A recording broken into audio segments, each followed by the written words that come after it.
Model activity task Bangla Bangla যে ষষ্ঠ শ্রেণীর মডেল অ্যাক্টিভিটি টাস্কগুলো রয়েছে সেগুলো একটু দেখে নাও। ভবঘুরে কবিতায় শুকনো খড়ের আঁটি রয়েছে নৌকোর খোলে। তাকে আসতে বলবে কাল। আসতে বলা হয়েছে অভিমন্যু সেনাপতিকে। আকাশে নয়ন তুলে দাঁড়িয়ে রয়েছে আকাশে নয়ন তুলে দাঁড়িয়ে রয়েছে পাইন গাছ। যেতে পারি কিন্তু কেন যাব। কাব্যগ্রন্থটির রচয়িতা হল শক্তি চট্টোপাধ্যায়। পূর্ববঙ্গের মাহুতের ভাষায় মাইল শব্দের অর্থ হচ্ছে সাবধান। সঠিক উত্তরগুলি সুন্দর করে ফেয়ারে তুলে নাও। এরপর খুব সংক্ষেপে নিচের প্রশ্নগুলির উত্তর দাও। ও তো পথিকজনের ছাতা। পথিকজনের ছাতা কোনটি? এই প্রশ্নটির উত্তর আমরা এখন লিখব। দেখো,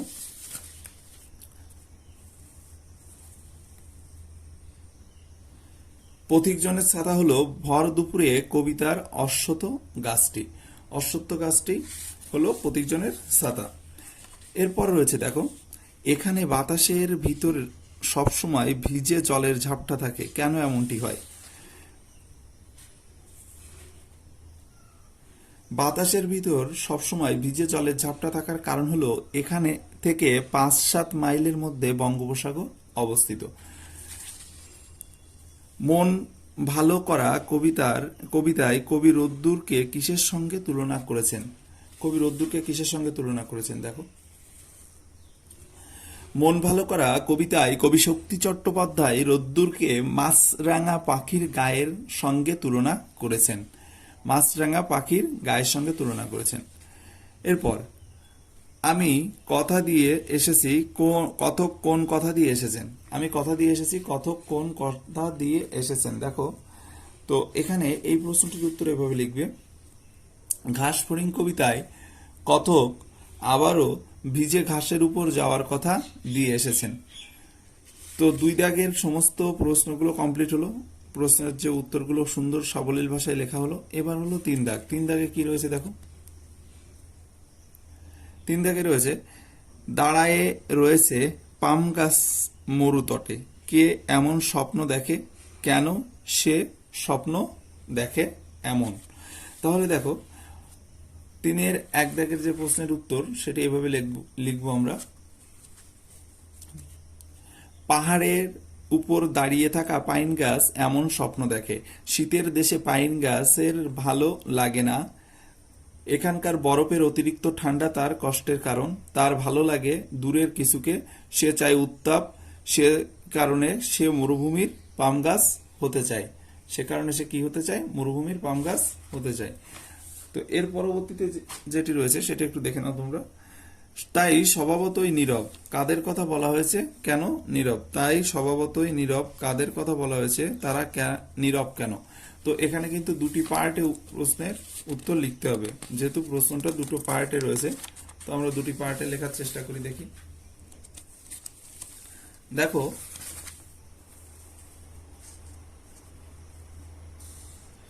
সুবিনয় রায় চৌধুরীর পশু পাখির ভাষা রচনায় বন্য প্রাণীদের সম্বন্ধে এই কথা বলা হয়েছে। প্রথম অংশের উত্তর কমপ্লিট। বন্য প্রাণীদের সর্বদা আত্মরক্ষা ও আক্রমণের জন্য তৈরি থাকতে হয়, তাই তারা নীরব থাকে। তাই তারা কি থাকে? নীরব থাকে। এরপর রয়েছে দেখো, এরা বাসা তৈরি করবার জন্য উপযুক্ত স্থান খুঁজতে বের হয়। উপযুক্ত স্থান খুঁজে নেওয়ার কৌশলটি কুমোরে পোকার বাসাবাড়ি রচনা অংশে অনুসরণ করে লেখো। তো দেখো, এখান থেকে আমরা কিভাবে লিখব যে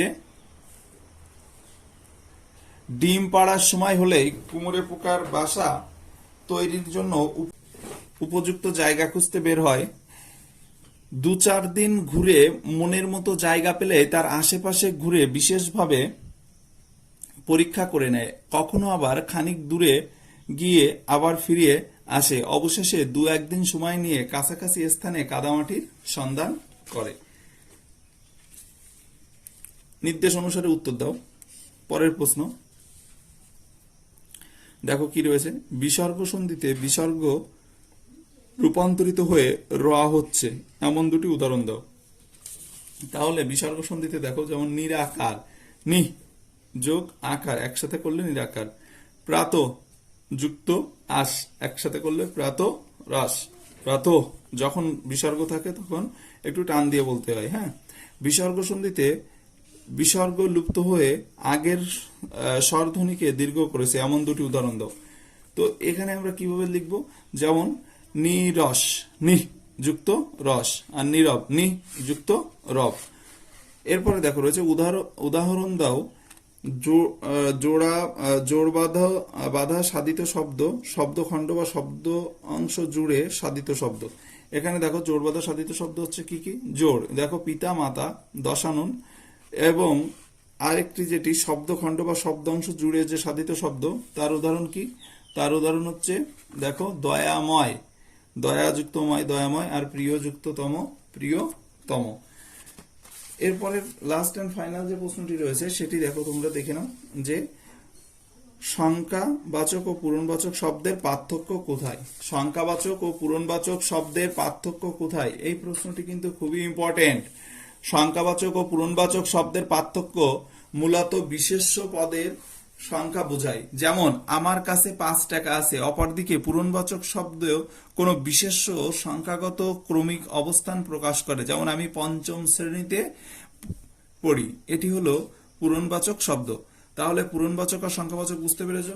তো এর মাধ্যমে বাংলার যে মডেল অ্যাক্টিভিটি টাস্কগুলো দেওয়া ছিল সেগুলো কিন্তু আমরা কমপ্লিট করলাম। এবার আমরা আসি পরের সাবজেক্টে। পরের সাবজেক্ট রয়েছে দেখো ইংলিশ। ইংলিশের প্রথম যে প্রশ্নটি রয়েছে, ইংরেজির প্রথম প্রশ্ন, দেখো একটা প্যাসেজ দেওয়া রয়েছে, প্যাসেজ থেকে বলছে কজ অ্যান্ড ডিফেক্ট বের করতে। প্রথমে বলছে toffee dipped the net into the water, কারণ কি ছিল, wanted to save the little doll upon drawing, অর্থাৎ ডুবে যাওয়ার হাত থেকে বাঁচাতে চেয়েছিল, অর্থাৎ save the little doll from the drawing, অর্থাৎ ড্রয়িং থেকে বাঁচানোর জন্যই কিন্তু সে এই কাজটি করেছিল। তারপর বলছে দেখো the little doll fell on the table, কারণ কি ছিল, ইফেক্টটা কি হয়েছিল, প্রভাবে her head banged to the table and she began to cry, এবং সে কি করতে শুরু করলো, কান্না করতে শুরু করলো। দেখো এখানে বলছে Taffy caught the little doll in a net and fell to the table ব্যাগিং হার হেড। এরপর রয়েছে দেখো যে classify the underline words of the given sentences in correct columns, one is done for you. প্রথমে sugar is sweet, তো তারপরটা কি রয়েছে দেখো এখানে this is my book, this is my book, এখানে বুক, এই যে বুকটা হচ্ছে তোমার কাউন্টেবল নাউন, কারণ বই আমরা গণনা করতে পারি, আর আনকাউন্টেবল কোনগুলো, যেগুলো আমরা গণনা করতে পারি না, তাহলে সুগার হচ্ছে আনকাউন্টেবল। এরপর রয়েছে দেখো this is my book, this is my book, এটা আমরা কিন্তু বুক হচ্ছে কাউন্টেবল। এরপর রয়েছে you should carry an umbrella, তাহলে আমব্রেলা আমরা কাউন্ট করতে পারি, কাউন্ট যেগুলো করতে পারবো সেগুলো সব হচ্ছে কাউন্টেবল নাউন। এরপরে কি রয়েছে দেখো, এরপরে রয়েছে দেখো যে my mother has long hair, hair চুল, আনকাউন্টেবল। তারপর দেখো give me a glass of water, give me a glass of water, glass আমরা গণনা করতে পারি, তাহলে এটা কাউন্টেবল হবে। তাহলে কোনগুলি আনকাউন্টেবল এবং কাউন্টেবল বুঝতে পেরেছো। এবার রয়েছে দেখো activity 4, make sentences with the following ওয়ার্ডস, এই শব্দগুলো দিয়ে আমাদের বাক্য তৈরি করতে হবে, তাই তো। সেন্টেন্সেস বাক্য তৈরি করো। প্রথম যে সেন্টেন্স শব্দ দেওয়া রয়েছে সেটি হলো কি, যে despair, father looked at me in despair. এরপরে রয়েছে দেখো sturdy the woodcutters tied the lion with a sturdy rope.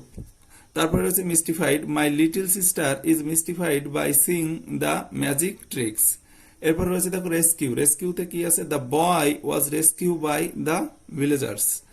এরপরে আছে এক্সাইটিং দিয়ে my grandfather told me an exciting ghost story yesterday. হ্যাঁ, told me an exciting ghost story yesterday. ওকে, তো model activity task ইংলিশের কিন্তু complete হয়ে গেল class 6 এর। এরপর দেখো এরপর রয়েছে হচ্ছে গণিত। গণিতের যে মডেল অ্যাক্টিভিটি টাস্কগুলো রয়েছে সেগুলো আমরা কমপ্লিট করব।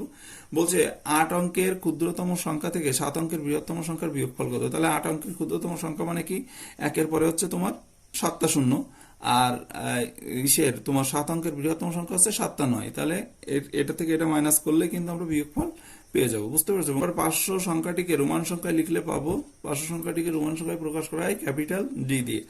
3 × 1/5 কে লেখা যায়। তোমরা জানো যে গুণ হচ্ছে যোগের সংক্ষিপ্ত রূপ, গুণ হচ্ছে যোগের সংক্ষিপ্ত রূপ।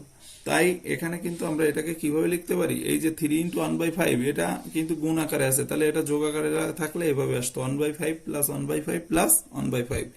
এবার দেখো 1/3 ভাগ 15 = 5। আসলে কিন্তু এটা 5 নয়।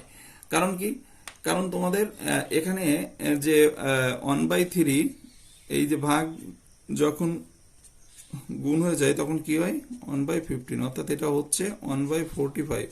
তো এখানে ফলস লেখার দরকার নেই, তোমরা শুধু লিখবে এফ। ওকে, এখানে শুধু লিখবে এফ। এরপর রয়েছে 50 টাকা বা 1/5 থেকে 10 টাকা নিলে কত টাকা পড়ে থাকবে না। তাহলে 50 টাকার 1/10 1/5 বের করো, তাহলে 50 × 1/5, তাহলে থাকেই তো 10 টাকা। সেই 10 টাকায় যদি তুমি নিয়ে নাও তাহলে আর কোনো টাকাই পড়ে থাকবে না, এটা ঠিক, এটা টি লিখবে। এরপর রয়েছে দেখো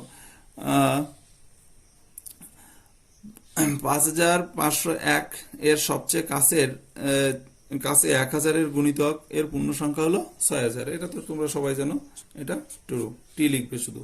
তো তারপর কি রয়েছে দেখো y-7 এর যে মান সেটি কি, y-7 দেখো <20, y-7 <20। তাহলে y-7 <20 কোথায় লেখা আছে, এই যে এটা হবে প্রথমটা।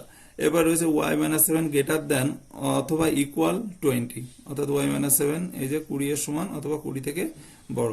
y-7 not equal to 20, y-7 not equal to 20 মানে কি 20 এর সমান নয়। এরপর রয়েছে y-7 <20 অথবা = 20, তাহলে হয় 20 এর সমান নাহলে 20 এর চেয়ে ছোট। এরপর রয়েছে দেখো y-7 <20, তাহলে এটা মিলবে, বুঝতে পেরেছো। এরপর দেখো তোমাদের কি রয়েছে, এখানে তুমি তোমার দাদার থেকে 5 বছরের ছোট, চল ব্যবহার করে তোমার দাদার বয়সকে তোমার বয়সের সাহায্যে প্রকাশ করো। একটা সহজ অঙ্ক, চল ব্যবহার করতে হবে। চল কাকে বলে, পরিবর্তনশীল রাশিকে চল বলা হয়। এক্স ওয়াই এগুলো হচ্ছে চল, যার মানে পরিবর্তন হয়। তাহলে তুমি এখানে ধরে নিবা যে ধরি দেখো তোমার যে বয়স, তোমার বয়স দাদার বয়সের থেকে ঠিক আছে 5 বছর কম, আর তোমার দাদার বয়স তোমার বয়সের থেকে 5 বছর বেশি। তাহলে তুমি তোমারটাই ধরে নাও, যে ধরি আমার বয়স সমান x বছর। তাহলে আমার দাদার বয়স কত হবে, অতএব আমার দাদার বয়স তার থেকে 5 বছর বেশি, x + 5 বছর। ওকে, তো চল ব্যবহার করে আমরা কিন্তু করে ফেললাম। বলেছে যে একটি সংখ্যা দিয়ে যে সংখ্যাটিকে স্থানীয় মানে বিস্তার করো। তো স্থানীয় মান বিস্তার করতে গেলে তোমাদের প্রথমে যে বিষয়টি করতে হবে সেটি হচ্ছে কি, যে তোমার প্রথম যে সংখ্যাটি রয়েছে সেই সংখ্যাটি তোমরা বসাও। প্রথম সংখ্যাটি রয়েছে কত, 5। 5-এর পরে কয়টি সংখ্যা রয়েছে, 1টা 2টো 3টে 4টে 5টা 6টা, অর্থাৎ এখানে 6টি শূন্য বসাবে। শূন্য দিয়ে যেহেতু শূন্যর পরে যেগুলো রয়েছে মান যেহেতু হয় না, সেহেতু ওগুলো দেওয়ার দরকার নেই। তারপরে দেখো তোমরা চলে যাও আবার 5-এ। এই 5-এর পরে কয়টা সংখ্যা রয়েছে, 1 2 3, তো 3টে শূন্য বসাবে এবং লাস্টে এককে রয়েছে 5, তো সেটি যোগ করলে এটি হলো তোমাদের যে স্থানীয় মানের বিস্তার করে লেখা। এইভাবে কিন্তু লিখতে হবে। তো এর মাধ্যমে আমাদের গণিত শেষ হলো। এরপর দেখো তোমাদের রয়েছে ইতিহাস। ইতিহাসে কি রয়েছে দেখো, এখনো পর্যন্ত সবচেয়ে পুরনো আদিম মানুষের খোঁজ পাওয়া গিয়েছে পূর্ব আফ্রিকাতে। তারপর রয়েছে মেহেরগড় সভ্যতা আবিষ্কার করেন ফ্রাসিও জারিস। হরপ্পা সভ্যতা প্রায় ইতিহাস যুগের সভ্যতা। এরপর রয়েছে দেখো বন্দর নগর, এটা হলো লোথাল। তারপর বৃহৎ স্নানাগার, এটি হলো মহেঞ্জোদারো, এবং উঁচু এলাকা হচ্ছে সিটাডেল, বুঝতে পেরেছো। তারপর দেখো রয়েছে 3 দাগের যে প্রশ্নগুলো, সেগুলি হচ্ছে মেহেরগড় সভ্যতা কোন কোন কৃষি পণ্য উৎপাদিত হয়। মেহেরগড় সভ্যতায় গম এবং যব উৎপাদিত হতো। তাহলে মেহেরগড় সভ্যতা পুরো কমপ্লিট। এরপর রয়েছে উপমহাদেশের পুরনো গুহা বসতির প্রমাণ পাওয়া গেছে এরকম কয়েকটি স্থানের নাম। উপমহাদেশের পুরনো গুহা বসতির প্রমাণ পাওয়া গেছে এরকম কয়েকটি স্থান হলো মধ্যপ্রদেশের ভীমবেটকা আর মহারাষ্ট্রের অজান্তা। তো তোমরা এই দুটি নাম সুন্দরভাবে লিখে নেবে। তারপরে রয়েছে দেখো, তুমি নিজের ভাষায় লেখো, তুমি কি মনে করো আগুনের ব্যবহার মানুষের ইতিহাসে জরুরি একটা পরিবর্তন? এটাকে তোমরা এভাবে লিখবে, হ্যাঁ, এভাবে সুন্দর করে লিখবে। যেখানে লিখবে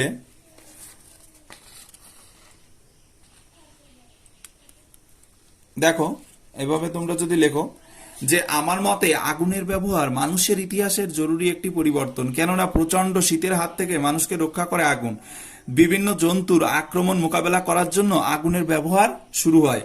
আগুনের ব্যবহার আদিম মানুষের খাদ্য অভ্যাস বদলে দেয় এবং কাঁচা খাবারের পরিবর্তে তারা ঝলসানো খাবার খেতে শুরু করে, ফলে মানুষের শরীরের গঠন ও বুদ্ধির পরিবর্তন হতে থাকে। তো এরই মাধ্যমে কিন্তু ইতিহাস কমপ্লিট হলো। ইতিহাসের পর কি রয়েছে দেখো, ইতিহাসের পর রয়েছে ভূগোল। ইতিহাসের পর ভূগোল। ভূগোল, পরিবেশ ও ভূগোলের প্রথম যে প্রশ্নটি রয়েছে, ঠিক জোড়টি নির্বাচন করো।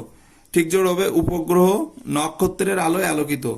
এরপর রয়েছে দেখো, পরেরটি কি রয়েছে, নিরক্ষরেখায় সমান্তরালে উত্তর গোলার্ধে বিস্তৃত কাল্পনিক রেখা হলো কর্কট ক্রান্তি রেখা। নিচের যে রাজ্যটির উপর দিয়ে কর্কট ক্রান্তি রেখা বিস্তৃত হয়েছে, পশ্চিমবঙ্গ। বাক্যটি সত্য হলে ঠিক এবং অসত্য হলে ভুল লেখো। যা লিখতে বলবে তাই লিখতে হবে কিন্তু, হ্যাঁ। এখানে দেখো রয়েছে গোলাকার গোলাকার পৃথিবী দ্রুত গতিতে আবর্তন করায় এটি মাঝ বরাবর স্ফীত, এটা ঠিক। তাহলে এখানে লিখে দেবে ঠিক। 0 এবং 180 ডিগ্রি দ্রাঘিমা রেখা প্রকৃতপক্ষে একটি রেখা, এটা ভুল। সূর্যের দৈনিক আপাত গতির মূল কারণ হচ্ছে পৃথিবীর আবর্তন, এটা ঠিক, এটা কিন্তু ঠিক। এবার বলছে তারার রঙের সঙ্গে উষ্ণতার সম্পর্ক লেখো। তারার যে রং তার সঙ্গে উষ্ণতার সম্পর্ক, তারার রঙের সঙ্গে উষ্ণতার সম্পর্কটা দেখো। দেখো, ছোট লাল তারার উষ্ণতা সব থেকে কম, মাঝারি হলুদ তারার উষ্ণতা আরেকটু বেশি, বিরাট নীল তারার উষ্ণতা প্রচন্ড বেশি এবং প্রকাণ্ড সাদা তারার উষ্ণতা সব থেকে বেশি। বুঝতে পেরেছো? এটি হলো তারার রং দেখে তার উষ্ণতা আমরা বুঝতে পারি। এরপর রয়েছে পৃথিবীর কাল্পনিক অক্ষরেখা মেরুরেখা ও নিরক্ষরেখার সঙ্গে কত ডিগ্রি কোণে হেলে আছে দেখাও। তো এখানে আমাদের পৃথিবীর কাল্পনিক যে অক্ষরেখা বা মেরুরেখা ও নিরক্ষরেখার সঙ্গে হেলে থাকার যে চিত্র সেটি আঁকতে হবে। তোমরা টেক্সট বইয়ে পেয়ে যাবে, তোমরা এটা টেক্সট বই থেকে করে নেবে, হ্যাঁ। তারপর একটা রয়েছে দেখো, হিমালয়ের উত্তর পূর্ব ও দক্ষিণে বিস্তৃত 3টি সমান্তরাল পর্বত শ্রেণীর বর্ণনা দাও। তাহলে আমরা 3টি পর্বত শ্রেণী বর্ণনা দেবো এখানে, দেখে নাও। প্রথম কি রয়েছে, যে হিমালয়ের উত্তর থেকে দক্ষিণে বিস্তৃত 3টি সমান্তরাল পর্বত শ্রেণী হলো হিমাদ্রি, হিমাচল আর শিবালিক। হিমাদ্রি হিমালয়, হিমাদ্রি হিমালয় কি? হিমাদ্রি হিমালয় বলছে দেখো যে হিমাদ্রির উচ্চতা প্রায় গড়ে 6000 মিটারের বেশি। এই অংশটি সারা বছর বরফে ঢাকা থাকে। এর বিখ্যাত শৃঙ্গগুলি হলো মাউন্ট এভারেস্ট, কাঞ্চনজঙ্ঘা, মাকালু প্রভৃতি। মাউন্ট এভারেস্টের উচ্চতা 8848 মিটার এবং এটি পৃথিবীর উচ্চতম শৃঙ্গ। হিমাদ্রি হিমালয় ক্রমশ ঢালু হয়ে তিব্বতের মালভূমিতে মিশেছে। হিমাচল হিমালয়ের গড় উচ্চতা 3000 মিটারের বেশি হয়। বহু যুগ ধরে ক্ষয়ের ফলে হিমালয় বহু অংশে বিচ্ছিন্ন হয়ে গেছে। হিমাচলের প্রধান, দেখে নাও, হিমাচলের প্রধান যে পর্বতশ্রেণী সেগুলি হলো পীরপাঞ্জাল, ধওলাধর, মুসৌরি এবং মহাভারত প্রভৃতি। এখানকার প্রাকৃতিক সৌন্দর্য দেখতে প্রচুর পরিমাণে পর্যটক আসে প্রতি বছর। এরপর রয়েছে দেখো যে শিবালিক হিমালয়। শিবালিক হিমালয়ের গড় উচ্চতা 1500 মিটারের কম। শিবালিক ও হিমাচল হিমালয়ের মাঝের যে অংশকে দুন বলে। শিবালিক এর দক্ষিণের ঢাল খাড়া হয় এবং উত্তর ঢাল গড়ানো।